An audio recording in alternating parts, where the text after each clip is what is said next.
Assalamualaikum warahmatullahi wabarakatuh. Perkenalkan, nama saya Taufik Hidayat. Di sini saya akan menjelaskan ringkasan modul dari 3 modul, yaitu modul 9, 10, dan 11 ketik UMB 2012, disusun oleh saya sendiri dengan NIM 4151901018. Di sini saya akan menjelaskan yaitu tentang profesi, manajemen profesi, dan kedisiplinan. Dan dosen pengarut adalah Bapak Dr. Andes Budiantoro MA. Oke, saya akan jelaskan profesi terlebih dahulu.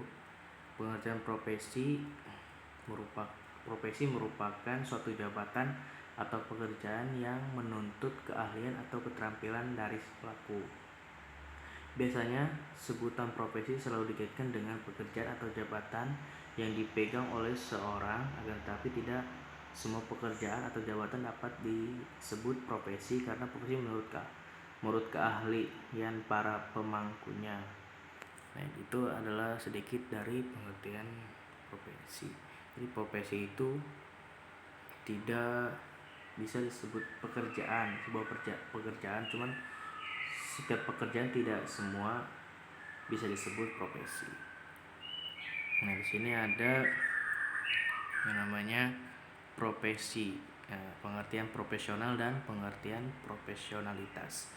Nah, pengertian profesionalitas adalah profesionalitas menunjuk pada dua hal. Pertama, orang yang menyandang suatu profesi, misalnya dia seorang profesional. Kedua, penampilan seseorang dalam melakukan pekerjaannya yang sesuai dengan profesinya. Nah, pengertian kedua ini, profesional, dikontrakskan dengan non-profesional atau amatir. Nah, pengertian profesionalisme adalah mutu, kualitas, dan tindak tanduk yang merupakan ciri suatu profesi atau orang yang ahli di bidangnya atau profesional. Nah, itu pengertian dari profesionalitas. Oke, lanjut. Nah, di sini ada karakteristik seorang profesional. Nah, pertama yaitu sikap selalu memberi yang terbaik. 2. Orientasi memuaskan pelanggan. Sikap kerja penuh antusiasme dan vitalitas. 4. Budaya belajar sepanjang hayat. 5. Sikap pengabdian dan nilai-nilai profesi. 6. Hubungan cinta dengan profesinya. 7. Sikap melayani yang altruistik. 8. Kompetensi tinggi berorientasi kesempurnaan. Nah, di sini ada kode etik profesi dan tujuan mengadakan kode etik. Kode etik profesi ini berasal dari bahasa Yunani atau disebut ethos, yang artinya ajaran kesusilaan. Dengan demikian, kode etik adalah sistem normalnya. Nah, nilai dan aturan profesional tertulis yang secara tegas menyatakan apa yang benar dan baik dan apa yang tidak benar dan tidak baik bagi profesional yang menjadi anggota dari sebuah organisasi profesi. Jadi kode etik profesi itu adalah sistem normalnya yang mengatur anggota dari sebuah organisasi profesi. Tujuan mengadakan kode etik ini ada 5. 1. Untuk menjunjung tinggi martabat profesi. 2. Untuk menjaga dan memelihara kesejahteraan para anggotanya. 3. Untuk meningkatkan pengabdian para anggota profesi. 4. Untuk meningkatkan mutu profesi. 5. Untuk meningkatkan mutu organisasi profesi. Nah, di sini saya akan menjelaskan materi selanjutnya, yaitu tentang manajemen profesional. Pengertian manajemen profesional menurut Allen adalah sistem dalam organisasi yang memungkinkan berjalannya fungsi-fungsi manajemen, yaitu planning, organizing, leading, dan control. Bertolak pada definisi di atas, maka manajemen profesional lebih bertumpu pada kelancaran proses manajemen dalam suatu organisasi. Nah, ini ruang lingkup manajemen profesional. Nah, ruang lingkup manajemen profesional itu terdiri dari perancangan atau planning, aktivitas pengambilan keputusan tentang sasaran, objektivitas apa yang akan dicapai. Nah, tindakan apa yang akan diambil dalam rangka mencapai tujuan atau sasaran, dan siapa yang akan melaksanakan tugas-tugas tersebut. 2, ada yang namanya organizing. Nah, perorganisasian. Kegiatan ini mengalokasikan seluruh pekerjaan yang harus dilaksanakan antara kelompok kerja dan menetapkan wewenang tertentu serta tanggung jawab masing-masing yang bertanggung jawab untuk setiap komponen kerja dan menjaga lingkungan kerja yang sesuai dan tepat. Nah, ini masih dalam ruang lingkup manajemen profesional. Ada yang namanya penggerakan atau leading.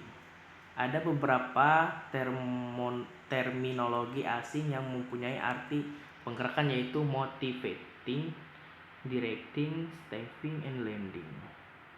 Masing-masing terminologi tersebut mempunyai penekanan yang berbeda walaupun intinya sama, yaitu kegiatan pengarahan. Nah, ada juga yang namanya controlling atau pengawasan.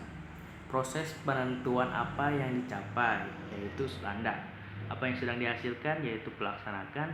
Menilai pelaksanaan dan bila mana perlu mengambil tindakan koreksi sehingga pelaksanaan dapat berjalan menurut rencana, yaitu sesuai dengan standar. Nah, di sini ada prinsip-prinsip manajemen profesional. Terdiri dari 3, yaitu pertama bersifat otonom, adanya ilmu pengetahuan atau knowledge, adanya keahlian atau skill. Pertama, bersifat otonom. Manajemen profesional mempunyai sifat dasar otonom. Nah, dalam arti semua yang berlaku dan menjadi acuan adalah sistem dan aturan organisasi. Nah, adanya ilmu pengetahuan. Sosok manusia profesional harus memiliki keterampilan dinamis sesuai kebutuhan lingkungan kerja. Hal tersebut berkembang seirama dengan perubahan-perubahan dan kemajuan zaman. Nah, adanya skill atau keahlian. Ilmu tanpa dapat diaplikasikan sama artinya dengan belum memiliki atau menguasai keterampilan, tetapi begitu ilmu dipraktekkan maka lahirlah pengalaman lapangan. Itu garis besar dari prinsip manajemen profesional ya. Nah, di sini lanjut materi, yaitu kedisiplinan. Nah, pengertian kedisiplinan ini merupakan cara masyarakat untuk mengajarkan kepada anak-anaknya tentang perilaku moral yang diterima kelompok. Nah, tujuannya adalah untuk memberitahukan kepada anak-anak perilaku mana yang baik dan mana yang buruk, dan mendorongnya untuk berperilaku sesuai dengan tata tertib di institusi pendidikan. Nah, dalam Konstitusi Indonesia dinyatakan bahwa disiplin adalah tata tertib, ketaatan atau kepatuhan pada peraturan tata tertib dan bidang studi yang dimiliki objek dan sistem tertentu. Itu pengertian dari kedisiplinan. Nah, sini ada macam-macam kedisiplinan. Terdiri dari 3 bagian, yaitu disiplin belajar, disiplin waktu, dan disiplin sikap. Nah, disiplin belajar di sini dengan artian dengan disiplin belajar setiap hari, lama-kelamaan kita akan menguasai bahan itu. Keteraturan ini hasilnya akan lebih baik daripada belajar hanya pada saat akan ujian saja.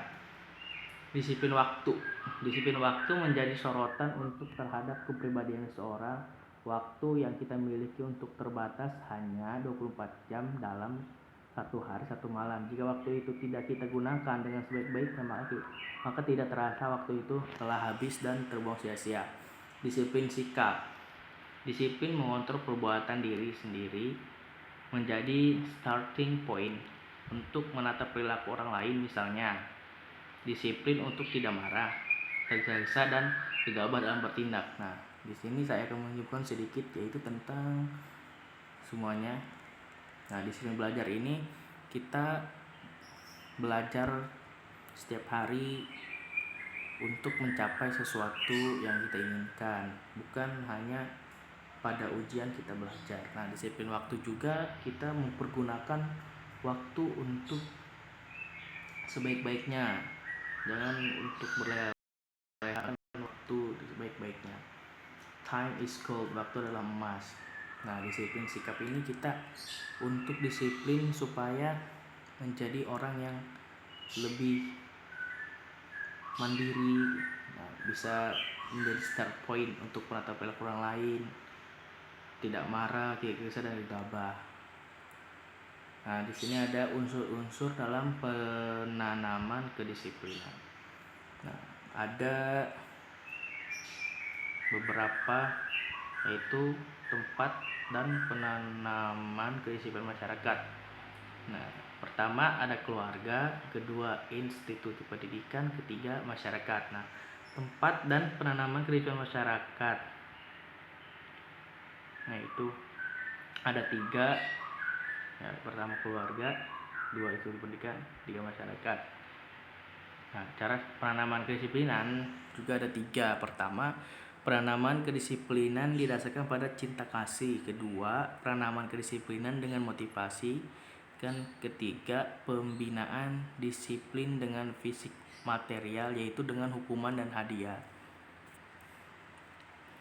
Nah, di sini masih dalam unsur-unsur dalam penanaman kedisiplinan. Ada yang namanya faktor-faktor yang mempengaruhi penanaman kedisiplinan. Nah, faktor-faktor eksternalnya ada 3, sama seperti tadi, yaitu keadaan keluarga, keadaan institusi pendidikan, dan keadaan masyarakat. Nah, keadaan keluarga harus diperhitungkan, keadaan institusi pendidikan juga harus diperhitungkan, dan keadaan masyarakatnya juga harus diperhitungkan. Nah, faktor internalnya yaitu adalah keadaan fisik dan keadaan psikis. Nah, berikutnya hal-hal pokok dalam menanamkan perilaku kedisiplinan kepada anak. Ada 4. Pertama, aturan-aturan atau rules. 2, hukuman atau punishment. 3, imbalan atau reward. 4, konsistensi. Nah, di sini cara meningkatkan kedisiplinan siswa. Pertama, konsep diri atau self concept. 2, keterampilan berkomunikasi, communication skill. Konsekuensi logis dan alamis atau natural and local consequences. Kualifikasi nilai, value verification. Analisis transitional atau transitional analisis. Terapi realitas atau reality therapy. Selanjutnya, disiplin yang terintegrasi atau assertive discipline. Yang selanjutnya, modifikasi perilaku atau behavior modification. Tantangan bagi disiplin, dare to discipline. Nah, jadi dapat disimpulkan bahwa pelaksanaan peraturan institusi pendidikan sangat berpengaruh terhadap perilaku siswa, karena dalam tata tertib individu akan belajar mengetahui perilaku yang diharapkan oleh orang lain yang ada dalam lingkungannya. Nah, sekian dari saya, mungkin hanya itu saja. Waalaikumsalam warahmatullahi wabarakatuh.